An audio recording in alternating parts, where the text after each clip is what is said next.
Buenas tardes a todos, a todas. Espero que me oigan bien. Soy Ana Tarragó, vengo de la Universidad de Barcelona y presento la comunicación titulada Shyamalan, Cuentos, Cómics, Crímenes y Castigos, y como subtítulo, para hacerlo un poco más entendedor, análisis e interpretación del tratamiento del crimen y de la figura del psycho killer en la obra cinematográfica del director Michael Night Shyamalan. Bueno, para empezar un poco por el principio e introducir un poco esta figura del psycho killer, que seguro que se habrá abundado tanto hoy como seguramente mañana, sí que he querido hacer un breve resumen a modo introductorio, hablando sobre todo de que estas figuras, esta figura tan inquietante, no viene de hoy, no es de ahora, no es fruto del cine contemporáneo, sino que ya empezó a aparecer en el imaginario victoriano a partir de una serie de figuras semilegendarias, como por ejemplo Jack el Destripador, que sembró el pánico en las calles de Londres, o por ejemplo otros casos que también viajaron a Estados Unidos y que contribuyeron a esta leyenda de este personaje oscuro, misterioso, del cual se desconoce la identidad, que se comunica con los medios, en esa época la prensa, amenazando constantemente a la sociedad y representando o ilustrando los terrores de esa sociedad victoriana tan encorsetada y tan reprimida, ¿no? Esto se trasladó de una manera completamente alegórica a la novela gótica, la novela de terror del siglo XIX, de los siglos XIX y XX,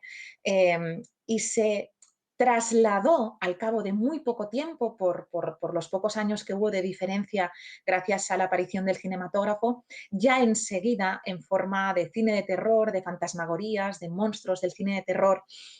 gracias a las primeras adaptaciones de estas novelas góticas que hubo en los primeros años del cine clásico. Ni siquiera tendríamos que presentar las imágenes que estamos viendo, como por ejemplo Nosferatu, el vampiro de Murnau, los primeros Frankensteins, Drácula, la momia, el propio King Kong. Pero claro, uno se pregunta, un momento, ¿estos monstruos tienen a ver con la figura del psycho killer? Bueno, eran alegorías que partían de lo fantástico, de lo sobrenatural, e ilustraban de esta manera que decíamos alegórica, muy simbólica, estos terrores, ¿no? Estos personajes que se alejan, que son marginales de esta sociedad y que por lo diferentes, ¿no? Por la alteridad, se convierten en horror, en terrores, ¿no? Evidentemente, este cine de terror que se convirtió casi en género canónico en los primeros años, en los albores del cine,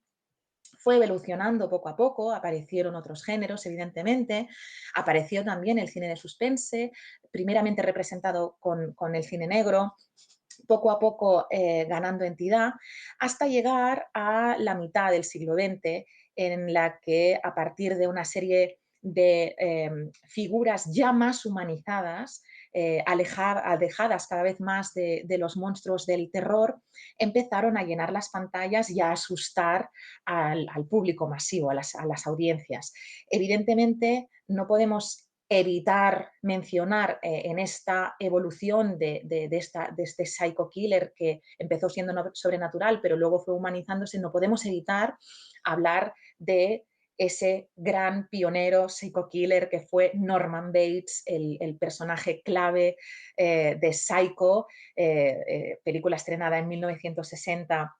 por Alfred Hitchcock y que de alguna manera marcó esa primera escuela del thriller de suspense con protagonista antagonista o antihéroe representado por este personaje trastornado, ¿no? Evidentemente, el personaje fue evolucionando, evidentemente a partir de novelistas como Stephen King, que llenó las librerías y luego las adaptaciones cinematográficas que se consiguió realizar de sus obras, muchas veces encarnando a psico-killers en diferentes situaciones, ni falta hablar de El Resplandor, por ejemplo, de Shining, con ese Jack Nicholson, con esa cara totalmente deformada, intentando asesinar a su familia por un grave trastorno de alucinaciones. Misery, que en otra escala, en otra esfera, también hacía o se convertía de alguna manera en pionera por mostrar a una primera psycho-killer, un personaje femenino que se convertía en psycho-killer. Y con el tiempo, y evidentemente ya entrando en la etapa de la posmodernidad, hablábamos ya de figuras que se iban sofisticando cada vez más, ¿no? Eh, en el año 91 empieza uno de los puntos de inflexión muy interesantes en esa figura, al menos a mi entender, que es Aníbal Lecter, el protagonista indiscutible del Silencio de los Corderos del año 91 de Jonathan Demme. Ya estamos a 30 años de diferencia de ese Norman Bates de Psycho. De ese 91 pasamos al 95, año en el que gracias a David Fincher conocimos la película Seven y vivimos las desventuras de unos detectives encarnados por Brad Pitt y Morgan Freeman intentando atrapar a ese John Doe, ese John Nadie, ese psycho killer tan elaborado, con ese plan tan concreto, con esos delirios totales a la hora de perpetrar sus asesinatos a imagen y semejanza de los pecados capitales. Y con el tiempo esa evolución fue cristalizando en el hastío del posmodernismo, de la posmodernidad, en un psycho killer que ya es heredero de esta hibridación de géneros, de personalidades, de arquetipos, y llegamos a obras tan señaladas como la película de Mary Harron, American Psycho, eh, protagonizada por Christian Bale, perdón, que no me sabía el nombre, o por ejemplo Funny Games, otro tipo de psycho killer, un psycho killer que no tiene motivo, que aparentemente no tiene razón ni trauma por explicar y sin justificación alguna, ataca a sus víctimas, como en el caso de, decíamos, Funny Games, tanto en las versiones de 97 de Michael Haneke como también en el posterior remake de 2007. Bien, y todo esto que os he explicado ha sido para enmarcar lo que yo al menos he podido investigar acerca del psycho killer contemporáneo, una figura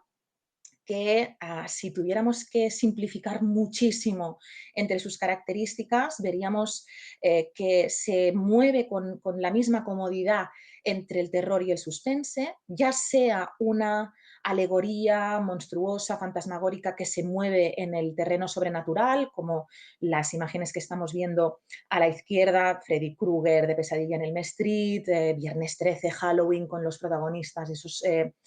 psicópatas asesinos, el propio muñeco diabólico Chucky, que es la reencarnación después de la muerte de un convicto, un asesino en serie, para luego también, como decíamos, moverse muy cómodamente en el terreno del thriller, del suspense, con algunos de los personajes que ya hemos comentado. Es un personaje que evidentemente sufre un trastorno. Ese trastorno no siempre se nos tiene que explicar, puede partir de un hecho traumático, puede venir simplemente de la maldad. En función de dónde ubiquemos a ese personaje, lo situaremos claramente entre el trauma y el puro mal, ¿no? Evidentemente, el psycho killer contemporáneo,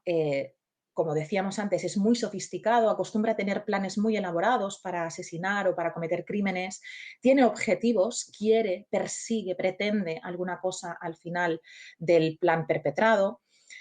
A veces se mueve obedeciendo a algún tipo de plan superior, como en los casos de Seven, por ejemplo, aunque otras veces se mueve simplemente por sembrar el caos. Este tipo de personaje, normalmente tratado como un antagonista, eh, provoca o no provoca precisamente la identificación con el espectador, es decir, hay una falta completa de empatía hacia ese personaje porque ese personaje encarna el mal, encarna todo lo que le da miedo a la sociedad y por lo tanto la sociedad, el espectador lo rechaza normalmente. Para llevarnos, como siempre, al eterno conflicto del bien contra el mal y al final representar ese espejo, ese contexto, ese miedo de la sociedad al descontrol, al caos, al miedo a la muerte que hablábamos antes cuando situábamos a ese Jack el Destripador en plena sociedad victoriana, ¿no? ¿Y cómo lo vinculamos con el objeto del estudio que, digamos, centra todas mis investigaciones y al cual le dediqué mi tesis doctoral, que es el cineasta Michael Night Shyamalan? Bien, en la tesis doctoral analizamos una serie de películas de su filmografía para hablar sobre todo de temas como el fantástico trascendental, ese fantástico que encuentra respuestas espirituales a grandes preguntas del ser humano. Eh, Vemos a un director que está muy ubicado en esta herencia posmoderna, en la hibridación de género, en el pastiche. Es un director que se mueve muy cómodamente en los géneros fantástico, de terror y suspense. Normalmente es un director que construye narrativas, historias originales a partir de héroes o heroínas y también por oposición con antagonistas. Figuras criminales.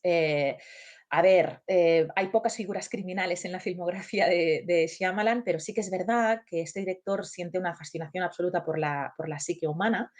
y podemos encontrar en algunos casos, como los que veremos a continuación, cómo esa fascinación se materializa con personajes que nos remiten a esta figura del psico-killer. Bien, de la filmografía que se analizó en la tesis, personalmente he querido situaros con The Visit, La Visita, del año 2015, Split, Múltiple, se tradujo con el nombre de Múltiple y se estrenó en 2017, y Glass, de 2019. Tengo que especificar que Split y Glass forman parte de la trilogía llamada Glass, que empezó con El Protegido en el año 2000 y que se cerró en 2019 con la última de las películas de estos personajes, unos personajes que nos vinculan directamente al mundo del cómic, de los superhéroes, pero que incluyen también uno de los psico-killers más famosos actuales. Para que veáis lo que realicé en mi tesis y cómo trabajé la metodología de análisis de las películas, este es un ejemplo de una de las fichas que trabajé para analizar de un modo muy completo las películas de Shyamalan. Para que veáis cómo funcionaba esta ficha, se analizaban todas las características generales del film, desde año de producción, costes, presupuesto, equipos técnicos y artísticos, género, subgénero, los taglines, también cuestiones de fama, de premios, galardones, recepción del público, etcétera. También se analizaba el sistema formal fílmico sobre todo al respecto de recursos narrativos, los temas principales, personajes principales y roles actanciales, argumentos universales, arquetipos de personajes, intertextualidad, metatextualidad, simbolismos, estructuras narrativas, etcétera. Y también el sistema estilístico, es decir, todo aquello que corresponde a códigos cinematográficos de la película, sobre todo por lo que respectaba a lenguaje y técnicas audiovisuales, tanto visuales, gráficas como sonoras, y también las características autorales, sobre todo ideología, valores, referentes del cineasta a la hora de hacer una obra, el cineasta como referente de obras posteriores o la genericidad. Bien, a la hora de revelar a los psico-killers que aparecen en esta filmografía, nos encontramos con un primer caso, que es el de La Visita, que nos cuenta la historia de dos hermanos, Tyler y Becca, que visitan por primera vez en su vida a sus abuelos. Van a conocer a sus abuelos, que están aparentemente peleados con su madre y por eso han tardado tanto tiempo en conocerles, y van a pasar una semana a la granja de los abuelos. Bien, esa semana pasa bueno, con ciertas peculiaridades, porque estos abuelos no acaban de ser lo que los hermanos esperan, tienen unos comportamientos bastante extraños, y esa semana acabará, la verdad es que muy mal, porque esos dos abuelos se revelarán como dos maníacos asesinos que intentarán asesinar a los dos chavales, para que descubramos en un giro final de guión, algo muy típico de Shyamalan, de este cineasta, que los supuestos abuelos no eran tales, esos abuelos eran dos personas que estaban en un hospital psiquiátrico del que eran voluntarios, los verdaderos abuelos, y que asesinaron, fueron a visitar a los abuelos, los asesinaron y se hacen pasar por esos abuelos que los hermanos acaban descubriendo como unos impostores. Bien, en este caso, la figura del psico-killer se representa en esta ocasión por dos personajes, la abuela y el abuelo falsos, que representarían arquetípicamente el personaje del loco, que les mueve el caos, porque no acabamos nunca de saber por qué cometen esos asesinatos. Evidentemente nos movemos en los géneros de suspense y terror, y lo que hace el cineasta es jugar mediante traumas de los hermanos y traumas anteriores de estas personas que eh, genera cierta empatía, evidentemente con los protagonistas, con los héroes de la historia, los dos hermanos, la empatía es total, pero pasa una cosa sorprendente, y es que en algunos momentos del metraje, y sobre todo cuando el espectador desconoce que esos abuelos son impostores y que por lo tanto son psicópatas, empatiza con ellos, se dan explicaciones a sus comportamientos y de una manera casi inconsciente el espectador va empatizando con ellos hasta llegar al momento final del descubrimiento, ese giro de guión, ese plot twist que lamentablemente hace que dejemos de empatizar automáticamente con ellos, ¿no? Bien, el segundo caso es el de Split, Múltiple. En él encontramos a un claro protagonista, James McAvoy, que encarna a un hombre muy trastornado porque tiene desdoblamiento de personalidad y se le conocen hasta 23 personalidades diferentes. Y parece que no paran de anunciar algunas de sus personalidades, que llega una última, una 24ª personalidad, que parece ser la peor de todas y que será la que asesine a una serie de personas. Lo vemos representado en un secuestro de 3 jóvenes que intentan escapar de esa bestia, esa última personalidad. Y en este caso el protagonista y todas sus personalidades, porque vemos a James McAvoy representando a todas las personalidades,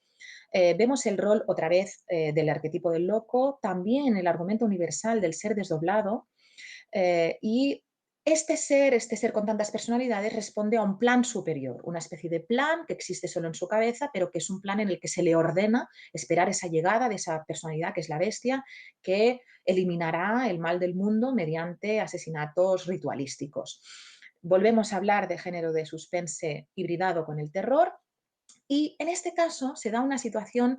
aún más peculiar si cabe, y es que el espectador no puede evitar, a pesar de saber que está ante un ser completamente trastornado, un psico-killer, no puede evitar sentir empatía, ya que las diferentes personalidades que componen, digamos, el rol total del psico-killer, hay personalidades que sienten bondad y que no quieren que se den esos crímenes, y por lo tanto el espectador duda entre encontrar el equilibrio entre rechazar esa violencia, esos crímenes, pero a la vez comprender la situación traumática de esa persona que sufre desdoblamiento de personalidad a causa de unos traumas infantiles. Todo esto que os acabo de explicar cristaliza en Glass, como os decía antes, que cierra la trilogía de Shyamalan, iniciada con El Protegido, el protagonista Bruce Willis, que es un héroe, y los antihéroes, los antagonistas, los villanos de la historia, que son James McAvoy y el personaje de Mr. Glass, el gran malo malísimo de Glass, que hace que todo el protagonismo de la película recaiga sobre él. En este caso, el rol de Mr. Glass eh, responde claramente a la maldad, pero también a una especie de plan superior. Es una persona con alucinaciones que cree que a diferentes personas de la sociedad son superhéroes encubiertos, que no muestran sus verdaderos poderes. Evidentemente aquí volveríamos a trabajar con traumas y también con la empatía de los espectadores. Aquí la empatía se reparte, hay una clara empatía y una identificación total con el héroe, que es Bruce Willis, David Dunn, que evidentemente encarna la bondad, la parte del bien, pero a la vez se genera una empatía hacia los psico-killers de los que actúan como villanos, es decir, el personaje de James McAvoy, de la personalidad desdoblada, que continúa sus aventuras aquí, y también el personaje de Mr. Glass, que es el cerebro pensante de un plan superior. Bien, como conclusiones, porque me paso el tiempo, disculpen, vemos que en esas características que hemos ubicado del psico-killer, evidentemente nos encontramos con figuras que en esta filmografía, concretamente de Shyamalan, se mueven igual de cómodas entre el terror y el suspense. Vemos que son figuras mucho más humanizadas. que también padecen trastornos, igual que ese Norman Bates de los años 60, una de las grandes influencias, Hitchcock de Shyamalan. Por lo tanto, tenemos unos hechos traumáticos que explican el porqué de sus comportamientos y sus crímenes. Son personajes sofisticados, por lo tanto se cumple esta característica también, tienen planes muy elaborados, tienen objetivos muy concretos, saben exactamente lo que tienen que hacer, no hay nada caótico en su comportamiento. En la mayoría de ocasiones hay algún tipo de plan superior para que justifique el porqué de sus crímenes, aunque en el caso de la visita sí que es cierto que hay un poco de caos. Em, en este caso se rompería esa característica de la posmodernidad, esa falta de identificación con el antagonista, ese rechazo de plano del antagonista. En este caso, se genera cierta empatía hacia esos antagonistas que incluso en ocasiones actúan como antihéroes, sobre todo en la trilogía de Glass. No se acaba de cumplir del todo esa dicotomía de bien y mal, porque como se rompe la falta de identificación y se genera empatía, pues aquí ya no sabemos muy bien quién lucha contra quién. Y una vez más, y como pasa con todo el cine de Shyamalan, nos encontramos de nuevo ante el efecto espejo, que nos muestra algunos de los grandes miedos de la sociedad encarnados en esta especie de alegorías de psico-killers que se alejan cada vez más de lo sobrenatural y de lo irreal y se acercan de una manera a la humanización, a la cotidianidad, que al final es lo que caracteriza principalmente las fantasías de aventuras de Shyamalan, que lo fantástico aparece siempre, irrumpe en entornos completamente verosímiles y cotidianos. Muchas gracias por todo. Les dejo mi correo electrónico por si quisieran consultar alguna cosa y nada, encantada de haber presentado esta comunicación. Gracias.